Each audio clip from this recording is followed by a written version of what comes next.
In our last video, we have studied about the introduction of structures, how to access and initialize the values to the member of the structure. Okay. Now, in this video, we will study about how to use the arrays inside the structures, and our topic is arrays of a structure.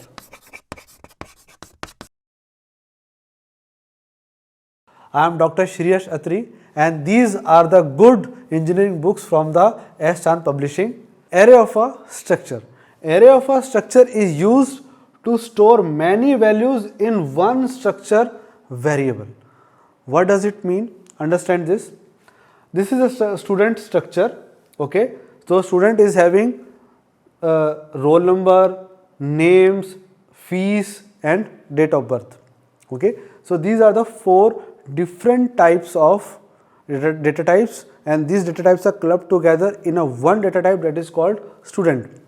Now, this student data type is having the three variables S1, S2 and S3. So, that means student 1, student 2, student 3. We can put the values of student 1 in variable S1, then student 2 in variable S2 and student 3 in variable S3. What happens if there are 100 students? Okay, then we can we declare the 100 variables? It is not possible. So, this is not an optimum way. So, for that we need to write the arrays. Okay, that is why this topic is called array of structures. Okay. So, this is the array of structure in which we need to store the data of 30 students. Okay. Roll number, name, fees, date of birth, and S is a variable name of this student, and 30 is the capacity. Okay. That means we can save the data of 30 students in one structure variable, that is S. Okay. So, how it is going to say?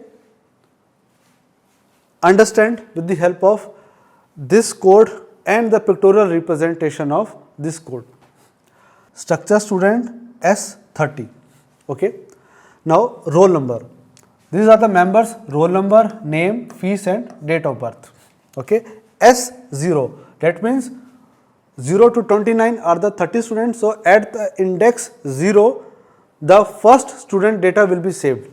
So, roll number is, let us suppose 1, name is X, Y, Z, fees is, let us suppose 11,000 and date of birth is 25/7/89. Okay.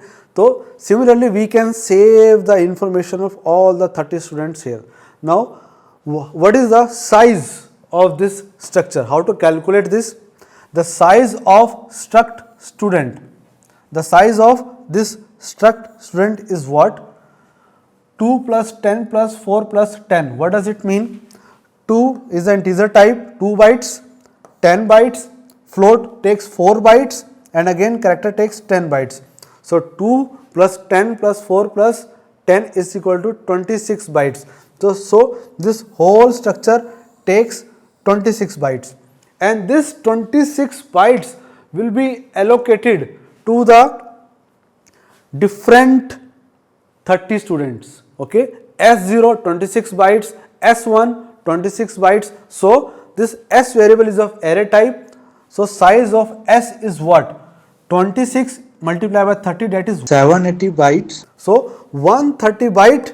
Now, 130 bytes will be allocated to this whole student structure. I hope the concept of this memory allocation is clear to you inside the structure. Now, program to read and display the information of 3 students. I am taking this example using the arrays, and we are inserting only the data of 3 students. These are the members: roll number, name, fees, date of birth, and S3. That means my array is of only 3. That means 0, 1 and 2. These are the various indexes.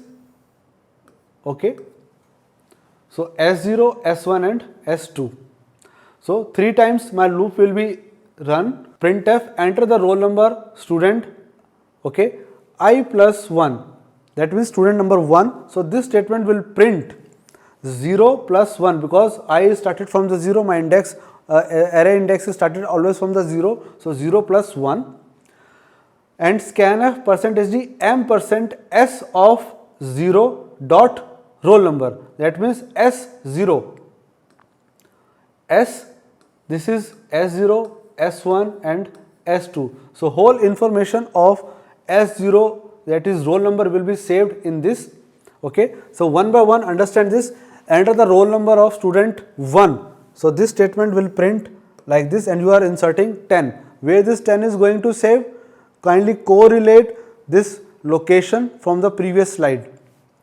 Then enter the name of a student Rajesh, enter the name fees of the student 1, that is 11,000, and enter the date of birth of student 1, that is 25 December 1999. So we are inserting these 3 datas. This is the data of student 1, this is the data of student 2, and this is the data of student 3. Okay. And point to be noted, here the pattern of date of birth is different. Here it is in this pattern, here it is in this format, and here it is in this format. And our program is accepting all these 3 formats of dates. Why?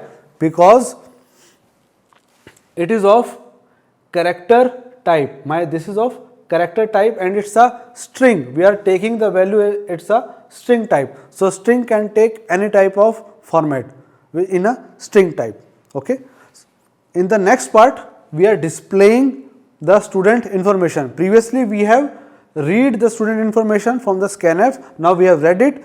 Now we are going to display the student information. So how to display the student information? Using the printf statement. Printf roll number of student is percentage d, that is I plus 1, s of I dot roll number. Don't forget to put the dot operator. Okay, whenever you need to read the data from the keyboard, especially in structures, you need to use the dot operator between the variable and the member. Variable of, I am again repeating, variable of a structure and the member of a structure. Okay. So S is a variable of a structure and roll number is a member of a structure. Okay. One by one it is printing. Roll number of student 1 is 10, student name is Rajesh, fees is 11,000 and date of birth is same. Whatever the information you have inserted from this code, all the information from this code is printed in this manner. Okay. So this is called the array of structures. I hope it is clear to you. So in this lecture we have studied about how to use the arrays in a structure, how to access the members of a structure using the concept of arrays, okay, and how to initialize the value to the members of a structure using the arrays. These are the good engineering books from the S. Chand Publishing. I hope you are liking the videos. So please do subscribe, like and share.